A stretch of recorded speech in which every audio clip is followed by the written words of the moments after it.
Hi everyone, for tonight's Nightcap and review, I'm having a soda, and tonight I'll be discussing Archangel's Kiss by Nalini Singh. Now, this is already on my Kindle, and of course, I'm giving my honest opinion. This satisfies one of my 2026 reading goals of rereading series that I absolutely adore, but fell out of touch with. Now, I do want to say this is the second in the series, and you do have to read them in order, so if you haven't read the first book, you may want to skip this. Now, these are the highlights.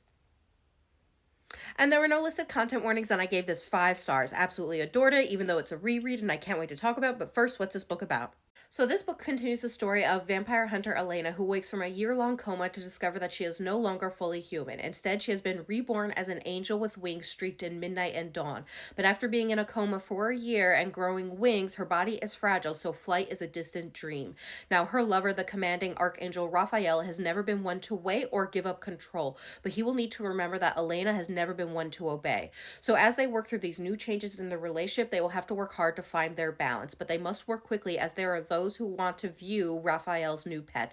One being the oldest archangel, Li Juan, who wants to throw a ball in their honor, and they know to refuse would be a disaster. So they must make their journey to a kingdom where the archangel's power is slowly turning her court into one of death. And if they are not careful, Elena's first appearance as an angel could be her last. So, what are my thoughts? Again, I'm giving this 5 stars. Now, even though this was a reread for me, this was still so enjoyable. There were so many things I enjoyed about this book. One being the relationship between Elena and Raphael, with Elena waking up as this angel maid, the first ever being of this kind. She is having to work hard to reclaim her strength and abilities, and you see her work hard in this book. And she wants to get back to not just being herself as a hunter. She is not going to give that up. She refuses to give that up. That is who she is. And Raphael better get on board with the fact that she is a hunter and will always be one, but she also recognizes that she is the liability to this powerful archangel and the power structures that be within the archangel realm. So she is working hard so that she can stay by his side. She is a warrior woman through and through, and that is what Raphael loves about her.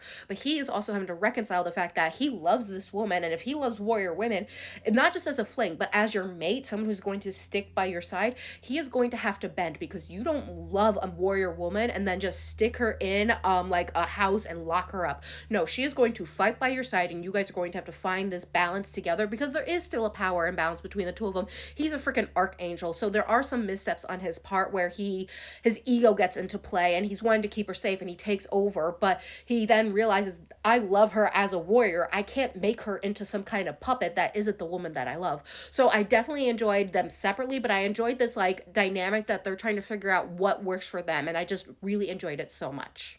Now, other things I enjoyed were meeting the rest of Raphael's Seven, and it makes me so excited to reread their stories, as well as the mysteries going on. One being an angel who's trying to step into the power vacuum left by Uriel, as well as Li Juan and her powers and the implication of what that could mean for everyone.